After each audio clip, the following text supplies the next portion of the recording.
അയ്യങ്കാളിയെ പോലെ ഒരു സാമൂഹ്യ പരിഷ്കർത്താവാണ് ഗുരുദേവൻ തപസ് ചെയ്തില്ലേ? എന്താ ഗുരുവിന്റെ സ്വരൂപത്തെ സൂക്ഷ്മമായി നമ്മൾ പഠിക്കണ്ടേ? അതുപോലെ മറ്റൊരു ഇതാണ് ഗുരുദേവൻ ഈഴവരുടെ ഗുരുവാണ്. ഗുരുദേവൻ ഈഴവരുടെ സ്വാമിയാണ്. മഞ്ഞകട്ട അവിടെ ഈഴവരാണ്. സത്യത്തിൽ ഞാൻ പറയട്ടെ, ഗുരുദേവനിൽ ആകൃഷ്ടരായവർ എല്ലാ തരത്തിലുള്ള ഗുരുദേവന്റെ ശിഷ്യന്മാരെ ബേസ് ചെയ്തുകൊണ്ട് നമ്മൾ ഈ നോട്ടീസിൽ ക്ലാസ്സുകൾ എടുക്കുന്നത്. ഗുരുദേവന്റെ ശിഷ്യന്മാരില് നായർ സമുദായത്തിൽ ജനിച്ച ആദ്യത്തെ ശിഷ്യൻ ശിവലിംഗദാസ്വാമി. പിന്നീട് ഇങ്ങോട്ട് പോയി കഴിഞ്ഞാൽ ഗണക സമുദായത്തിൽ ജനിച്ച ആത്മാനന്ദ സ്വാമിയുണ്ട്.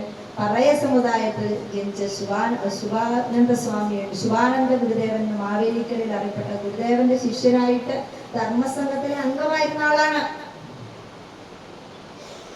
അതുപോലെ ഒരു മുസ്ലിമായ കന്ദസ്വാമി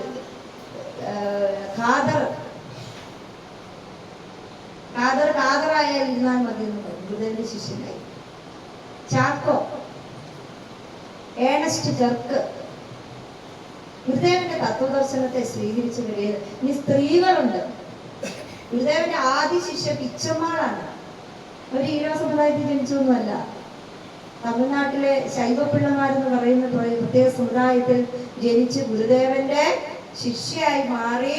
ഗൃഹസ്ഥയായിരുന്നു. 3 മക്കളുണ്ടായിരുന്നു. പക്ഷേ ഗൃഹസ്ഥ ജീവിതത്തിനൊപ്പവും സ്ത്രീകൾക്ക് ആധ്യാത്മിക സാധന അനുഷ്ഠാനവും ചെയ്ത് സാധാരണക്കാരിൽ നിന്ന് ഉയർന്ന നിലയെ പ്രാപിച്ച് ജീവിക്കാമെന്ന് കാണിച്ചു തന്ന മഹതിയാണ് പിച്ചമ്മാൾ.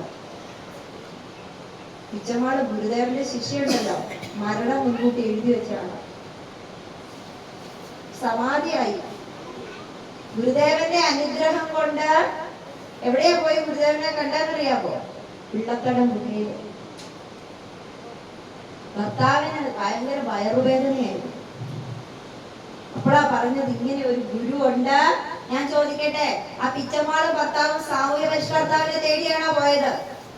ഇവിടെ ഒരു സിദ്ധനുണ്ട്, അവിടെ തപസ്സിരിക്കുന്നുണ്ട്. അവിടെ പോയി സിദ്ധനെ കണ്ടു കഴിഞ്ഞാൽ വയറുവേദന മാറുമെന്ന് പറഞ്ഞ് പണക്കാരായി. പഴയ സെക്രട്ടേറിയറ്റ് കണ്ടിട്ടില്ലേ തിരുവനന്തപുരത്ത്? പഴയ സെക്രട്ടേറിയറ്റ് അതിന്റെ നേരെ ഓപ്പോസിറ്റ് ആയിരുന്നു പിച്ചമ്മാളിന്റെ അന്നത്തെ കാലത്ത് 2 നില വീടാ.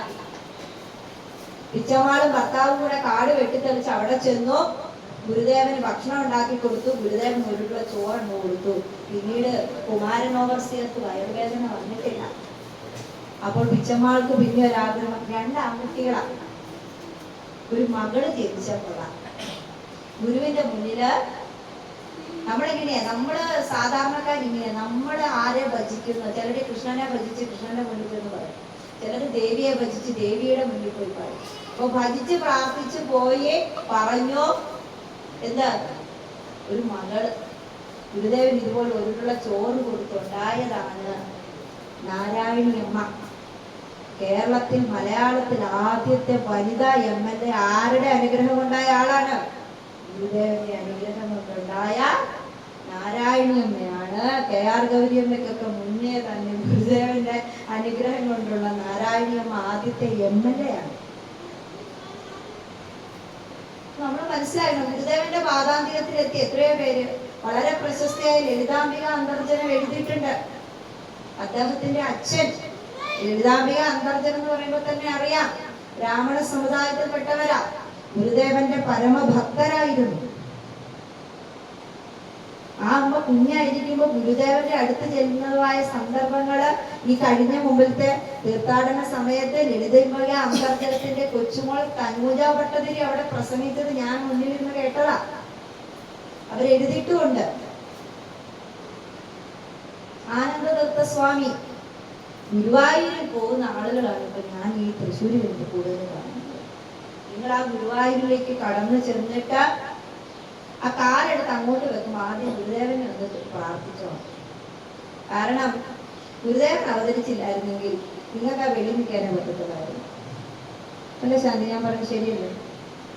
നിങ്ങൾക്ക് ആർക്കും ആ കൃഷ്ണനെ തൊഴാൻ പറ്റത്തില്ല.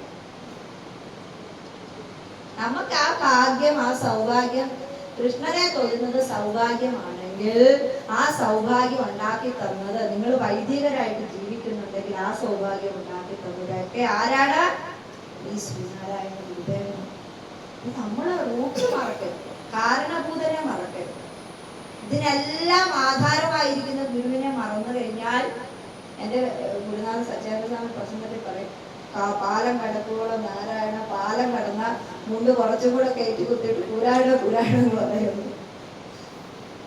നമ്മുടെ സമൂഹം അങ്ങനെ ആവരുത്. ഗുരുവിനെ പഠിക്കാനും ഗുരുവിനെ അറിയാനും ഗുരുവിനെ ഭജിക്കാനും നമ്മൾ സെലക്റ്റീവായിട്ട് എടുത്തു വെക്കണം.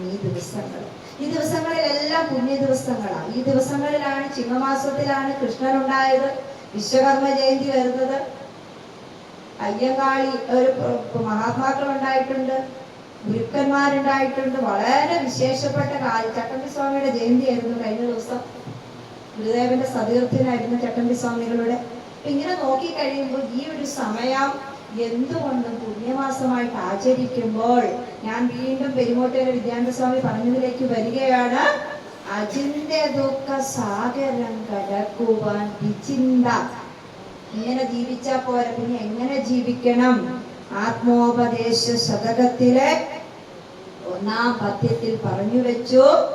എന്താ പറഞ്ഞു വെച്ചത്? കരുവിന് കണ്ണുകൾ 5 ഉള്ളടക്കി തെരുതെര വീണു വണങ്ങണം. എത്ര തവണ വണങ്ങണം? തെരുതെര വീണു. ജീവിച്ചിരിക്കുമ്പോ തന്നെ മോക്ഷം പ്രാപിക്കണമെങ്കിൽ, ജീവിച്ചിരിക്കുമ്പോ തന്നെ പ്രശ്നങ്ങളെ അതിവർത്തിക്കണമെങ്കിൽ, ജീവിച്ചിരിക്കുമ്പോ തന്നെ ഉള്ളിലെ ആത്മശക്തിയുടെ വർധനം ഉണ്ടാവണമെങ്കിൽ, ഉള്ളിൽ നിന്ന് ശക്തരായി മാറണമെങ്കിൽ, നമ്മൾ വേദാന്തത്തിൽ പറയും, അധ്യാത്മശാസ്ത്രത്തിൽ തിരിശ എന്നൊക്കെ പറയും, സഹനം. ഗുരുദേവൻ പറഞ്ഞിട്ടുണ്ട്, കുട്ടികളെ ത്യാഗം പഠിപ്പിക്കണം. ഇന്ന് പിള്ളേർക്കില്ലാത്ത ഏക സാധന ത്യാഗം.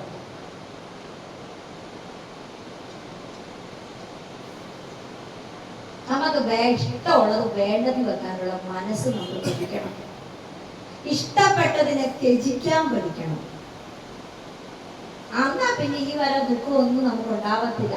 ഏറ്റവും കൂടുതൽ മനസ്സിന് ദുഃഖം ഉണ്ടാകുന്നത് കാമത്തിൽ നിന്നാണ്, ആഗ്രഹത്തിൽ നിന്നാണ്. ആഗ്രഹം വർദ്ധിച്ച് വർദ്ധിച്ച് വർദ്ധിച്ച് അത് കിട്ടാതെ വന്നിട്ടാണ് നമ്മൾ ഈ പത്രത്തിൽ കാണുന്ന പല സംഭവങ്ങളിലും ശ്രീധനത്തിന്റെ പേരില്, സ്നേഹത്തിന്റെ പേരില് സംശയമുണ്ടാകും. ഇന്ന് വേണ്ട കുടുംബവുമായി ബന്ധപ്പെട്ട പ്രശ്നങ്ങളിലെല്ലാം ഇതാണ്. അവനവന് മനോനിയന്ത്രണം ഇല്ലാത്ത അവസ്ഥ. ആശാൻ പറഞ്ഞു വെച്ചിട്ടുണ്ട്, സ്വയം ആത്മനിയന്ത്രണം സുഖം, ഭരതന്ത്ര സുഖമൊക്കെ ദുഃഖമാണ്. സ്വയം ആത്മനിയന്ത്രണത്തിന് പ്രാപ്തി എന്ന് തന്നെ പറയണം. അതിനുള്ള പ്രാപ്തി ഉണ്ടാക്കാൻ നമുക്ക് സാധിക്കണം. അത് സാധിക്കുന്നത് ആധ്യാത്മികമായ അടിത്തറയിൽ ജീവിക്കുകയാണ്. പ്രാർത്ഥന ഉണ്ടാവണം, വീടുകളിൽ പ്രാർത്ഥന ഉണ്ടാവണം. പ്രാർത്ഥനയിലും ഒരു നിലയിൽ എത്തിക്കഴിഞ്ഞാൽ നിങ്ങൾക്ക് ജപം ശീലിക്കാം. ജപത്തിൽ ഒരു നിലയിൽ എത്തിക്കഴിഞ്ഞാൽ നിങ്ങൾക്ക് ധ്യാനം ശീലിക്കാം.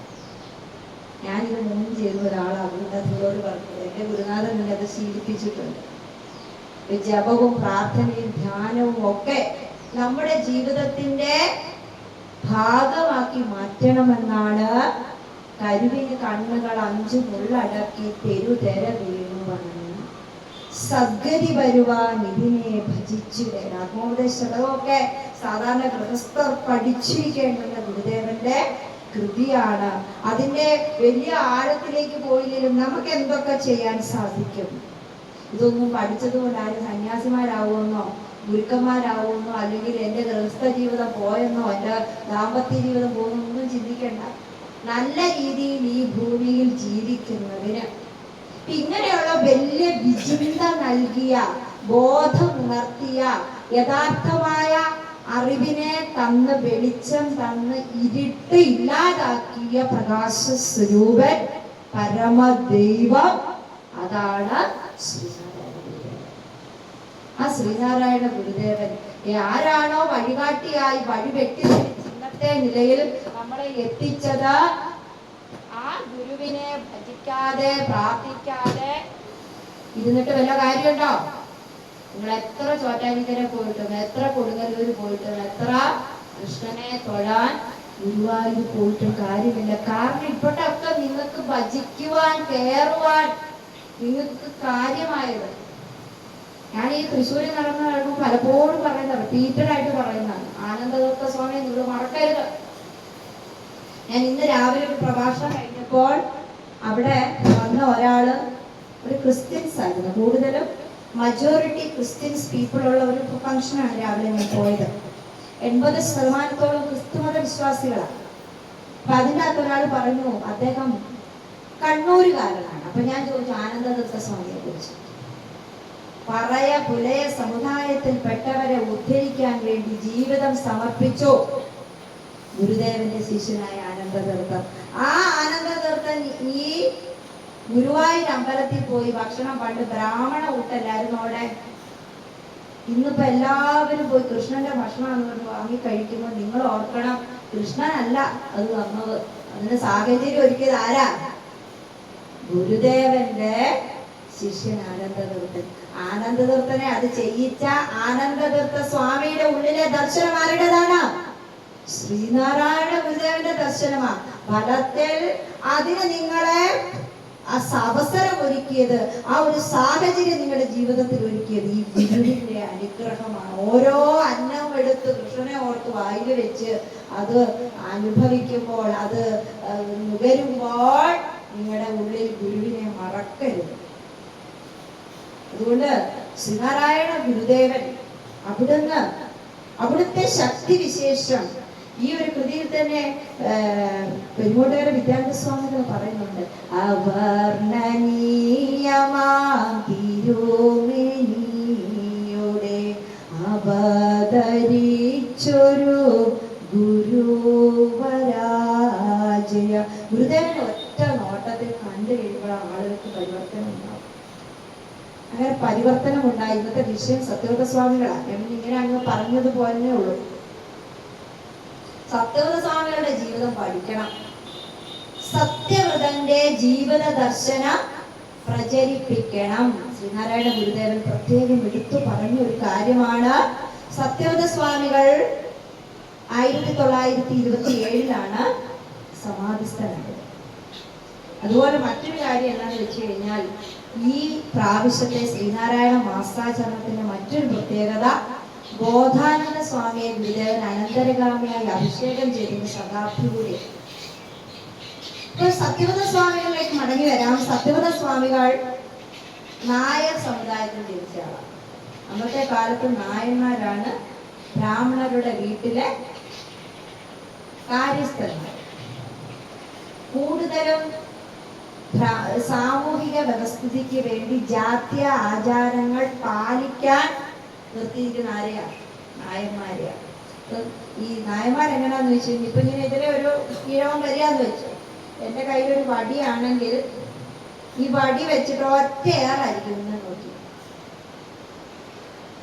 വടി കൊണ്ട് അങ്ങ് അടിക്കല്ല, എറിഞ്ഞ് നമ്മള് നായ്ക്കളെയൊക്കെ ഒരെണ്ണം ഓടിക്കത്തില്ല.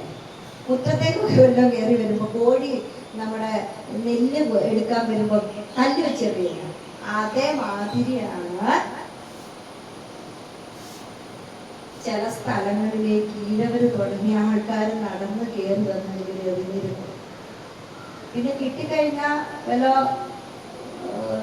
പാടത്ത് മുക്കി കാത്തിക്കളയും. ഒന്നുകളയൊന്നും ഒന്നുമില്ല, ആരും ചോദിക്കാനില്ല, ആരും പറയാനില്ല. ഇന്നിപ്പോ ഒരാളെ കൊന്നു കഴിഞ്ഞാല് പോലീസ് കേസ് അറ്റ്ലീസ്റ്റ് തെളിയിച്ചില്ലെങ്കിൽ കേസെങ്കിലും പോകുന്നു അല്ലേ? ചില കേസുകൾ തെളിയുന്നില്ല.